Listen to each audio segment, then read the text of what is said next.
Hey guys, welcome back to more AFK Arena. In today's video, we are checking out Mulan. She is here on the test server. And first impressions, I think she's going to be very usable, especially at 9 furniture. I think that's going to be clutch for her, especially in the late game, getting usability out of her. But in general, she seems pretty solid. She has a unique kit that sort of synergizes with itself. And I think she's going to be really good through the early game as well. So let's jump in and take a look at the skills. So the ultimate Rider's Wrath. She enters cavalry mode. Basically, she just jumps on her horse and starts riding and charges across the battlefield one time.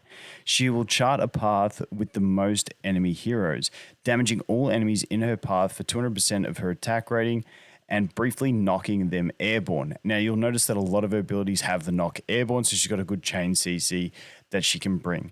Mulan then gallops to the area with the most enemy heroes and exits cavalry mode. She leaps off of her horse, damaging nearby enemies for 240% of her attack rating and knocking them airborne yet again. While in cavalry mode, she is immune to damage and control effects, which is really nice.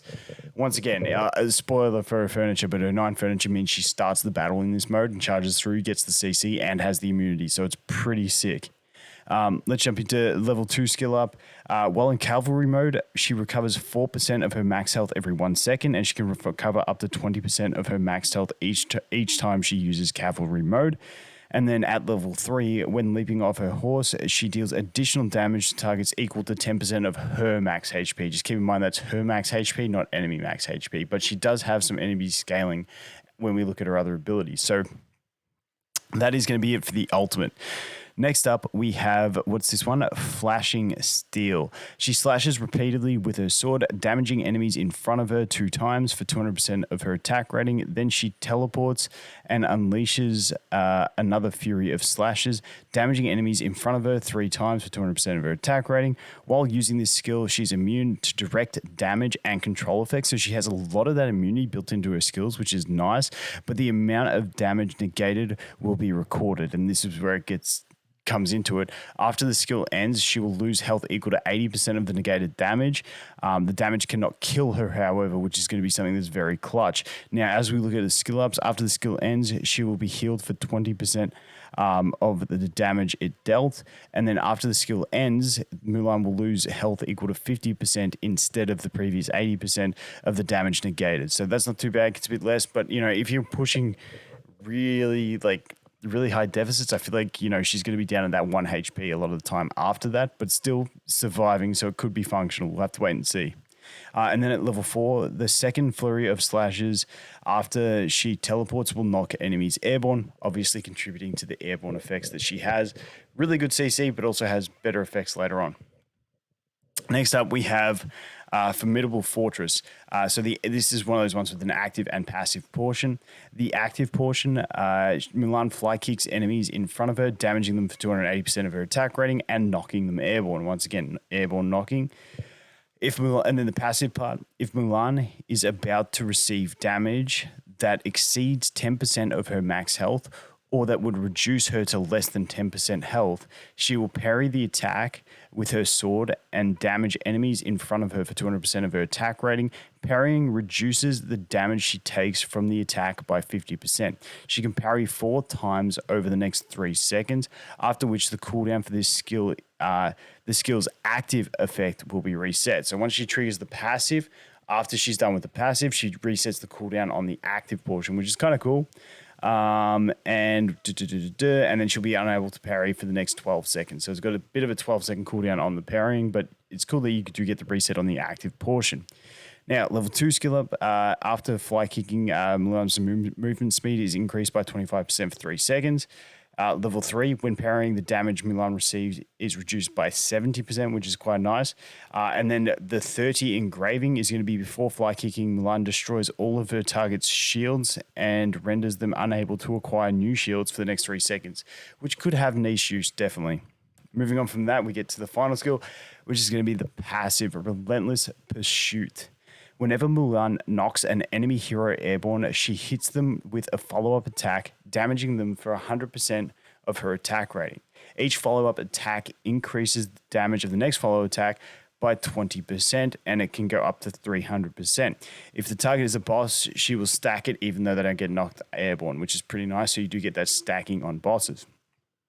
Now, as we look at the skill ups, level 2, when Mulan knocks an enemy airborne to the edge of the battlefield, she damages the target and nearby enemies for 280% of her attack rating. This effect can be triggered for each enemy hero once every 5 seconds. And you'll notice that with her knockbacks, her knock-ups, they do knock back as well. Then level 3 skill up, once the damage of Mulan's follow-up attacks maxes out, subsequent follow-up attacks will deal extra damage to the target equal to 10% of the target's max health. Now, it can't exceed 300% of hers, but that is going to be enemy max health damage scaling. So that's not too bad at all. So that is where she does get it. And that's on all the follow-up attacks once she's at max stack. So that is pretty solid. And then if we look at the engraving, the 60 engraving, control effects inflicted by Mulan's allied heroes will also trigger follow-up attacks. This effect can trigger for each allied hero once every 3 seconds, which is quite nice. So you're going to get stacked pretty quick. And it just says control effects. So I don't know if it has to be specifically knock up or whether it's just anything. If it's anything, that is really nice. So I don't quite know exactly how that's meant to work, but if it's just anything, really solid and really easy to play around with. So let's jump into the signature item. If she parries a skill, any subsequent damage it deals to her will be reduced by 10%, cannot stack. Level 10, after Mulan parries an attack with Formidable Fortress, the damage reduction from the parry will continue for 3 seconds. Level 20, if she parries a skill, any subsequent damage, it basically just increases this one from 10% to 30%. And then at level 30, she can also parry control effects that are about to be inflicted on her. While parrying, she is immune to control effects. So some more CC immunity, which is quite nice. Now the furniture. Like I said, the furniture is going to be a big one for me, 9 furniture. At 3, while she's in cavalry mode, and for 5 seconds after she exits cavalry mode, all allied heroes gain 20% attack rating and 20% defense rating. Can't be stacked, but that's pretty solid in itself. And when you can make her use it at the start of battle, it's just like an instant buff at the start of battle, which is quite nice. But then we have level 9. At the start of battle, she enters cavalry mode and rides towards the enemy directly opposite her. She then leaps off her horse and exits cavalry mode, damaging nearby enemies and knocking them airborne in the same manner as Rider's Wrath. And when we look at her use this, it happens super quick. She's in there before the enemy team find their formation, basically. It's super quick, which is really, really nice and really, really usable. So let's jump into the Arena Trials. We'll take a look at her skills, and then we'll take a look at her against some enemies. So let's jump here, jump into this one, kick it on auto, and just have a look. You can get an idea. Now, we don't have the furniture in this, so you're not going to see the initial one, but that's like her multi-stage attack with teleport. This is when she goes into that cavalry mode, and as you can see, she charges through a couple times, jumps off, and basically kills things. And that's pretty much the gist. Now, let's jump over here and take a look at this one. All right, so put her there. We'll put a tank in. We'll put a healer in, and this should be pretty fine. I know it should be pretty fine because I was testing it earlier. So let's do this. So just watch her at the start of battle. Now, this scaling isn't crazy. We're not playing it like high deficits or anything, but it's still pretty nice. Watch how quickly she comes into the battle.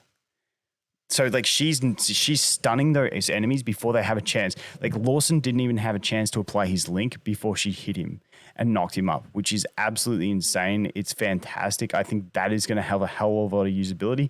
Considering from back mid, she's actually able to control 3 enemies at the very start of the battle. That is going to be clutch for a lot of things, I feel like. I feel like she's going to be one of those good splashable units just because of that, if nothing else. And the fact that she also brings the attack buff at the very start of the battle. I can see her being decent with maybe like an Awakened Thane. I want to think something like that. But let's just watch a replay of that and just have another look. Because she just charges in, jumps off, good damage, and the knock-up straight away with some CC. Now, the knock-up isn't crazy CC. It's not like, stunning them for 3 seconds, but I feel like it could interrupt a lot of things and be quite useful. So you guys let me know what you think. Like I said, I think she's got a wicked design. I think she's got the skills. Just it feels like a well synergized kit where everything's about those knockups. You get max stacked, and then you start dealing some really nice damage. I think it's a really cool play, and based off her 9 furniture, the way that works, I think she's going to have some usefulness even at high deficits. So we'll have to wait and see for some testing. Wait till it comes out on global for Chiasma to test. But in general, I think it's a pretty solid dimensional and definitely one obviously worth saving up for. So that is going to be it for this one, guys. Thanks for watching. Hope you have an awesome day, and I look forward to seeing the next one. Cheers.